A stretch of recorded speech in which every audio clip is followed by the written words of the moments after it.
FASTag వినియోగంలో national highways పైన ప్రయాణించే వారి సౌలభ్యం కోసం కేంద్ర ప్రభుత్వం ప్రతిపాదించినటువంటి యాన్యువల్ ఫీజ్ మెథడ్ ని అమల్లోకి తీసుకొచ్చింది. దీన్ని ఎలా ఉపయోగించుకోవాలి, దీనిలో ఉండేటువంటి ప్రోస్ అండ్ కాన్స్ ఏంటి, లాభ నష్టాలు ఏ విధంగా ఉన్నాయి, ఒకసారి విశ్లేషించే ప్రయత్నం చేద్దాం. కేంద్ర ప్రభుత్వం ఆగస్టు 15వ తేదీ నుంచి జాతీయ రహదారులపైన, ఎక్స్ప్రెస్ వేలపైన ప్రయాణం చేసేటువంటి వారికి స్వేచ్ఛని కల్పించింది ఒక రకంగా అని చెప్పాల్సి ఉంటుంది. ఎందుకంటే సంవత్సరానికి 200 టోల్స్ని ఫ్రీగా, అంటే ఈ యాన్యువల్ ఫీజు చెల్లించడం ద్వారా చేరేటువంటి అవకాశం, అలానే 3000 రూపాయలు డేట్ కింద ఫిక్స్ చేశారు.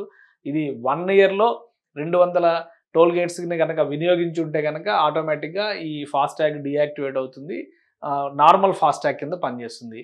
అలానే దాన్ని రీఛార్జ్ చేయించుకోవడం అనేది మళ్ళీ నెక్స్ట్ ఆప్షన్ కింద మారుతుంది. సో ఒకసారి చూద్దాం దీనికి ఉన్నటువంటి ప్రొసీజర్స్ ఏంటి, అలానే కేంద్ర ప్రభుత్వానికి సంబంధించినటువంటి మోర్త్, అంటే ministry of roads and national highways development విభాగం ఒక దీన్ని షేర్ చేసింది, వీడియోని షేర్ చేసింది. ఇందులో స్టెప్ బై స్టెప్ గైడెన్స్ ఇచ్చింది. దీనికోసం రాజ్మార్గ్ యాత్ర అనేటువంటి ఒక యాప్ని స్పెషల్గా అందుబాటులోకి తీసుకొచ్చింది. అంటే రాజ్మార్గ్ అంటే నేషనల్ హైవేస్కి రాజ్మార్గ్ అనేటువంటి పేరును ఉపయోగిస్తున్నారు.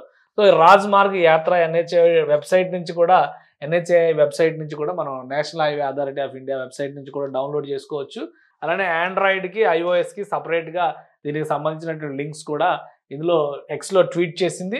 సో ఈ యాప్కి సంబంధించి దీనిలో వచ్చేటువంటి అడ్జస్ట్మెంట్స్ కానీ, వెసులుబాట్లు కానీ ఏంటి, దీనివల్ల కలిగే ప్రయోజనాలు ఏంటి, కేంద్ర ప్రభుత్వం చెప్తున్నట్టుగా ఇప్పుడు ఈ ప్రాజెక్టు అంటే ఈ యాన్యువల్ పాస్ తీసుకోవడం అనేది చాలా సులువైనటువంటి ప్రక్రియ. జస్ట్ దాన్ని ఓపెన్ చేసి, రాజ్మార్గ్ యాత్ర యాప్ని ఓపెన్ చేసి లాగిన్ చేసుకుని దానిలో యాన్యువల్ ఫీ సంబంధించినటువంటి ఆప్షన్స్ సెలెక్ట్ చేసుకునేటువంటి క్రమంలో మీ కార్ నంబర్, వెహికల్ నంబర్ ఇవ్వాలి, ఫీజు పేమెంట్ ఆప్షన్ వస్తుంది.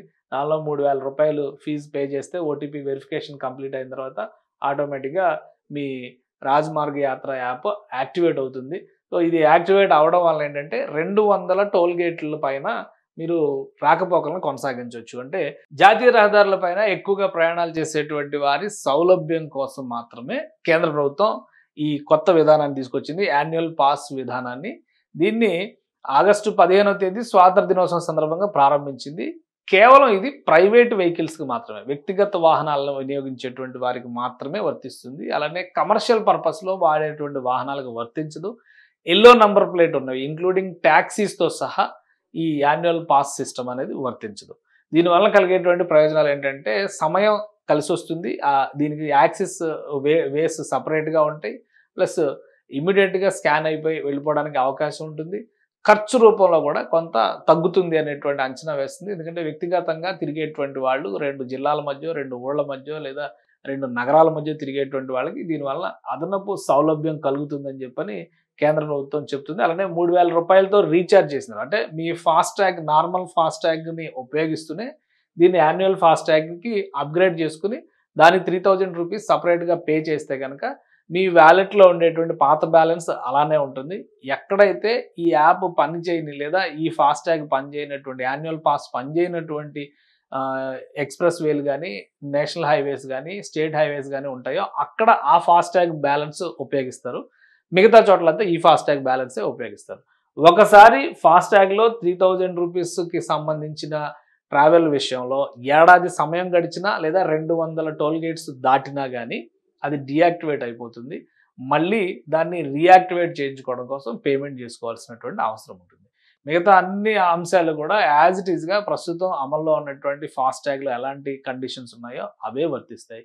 కాకపోతే అంతర్జిల్లాల మధ్య ప్రయాణాలు చేసేవాళ్ళు, ముఖ్యమైనటువంటి నగరాల మధ్య ఎక్కువగా ప్రయాణాలు చేసేటువంటి వాళ్ళకి దీనివల్ల ఎక్కువ ప్రయోజనం కలుగుతుందని చెప్పని ఆశిస్తున్నారు.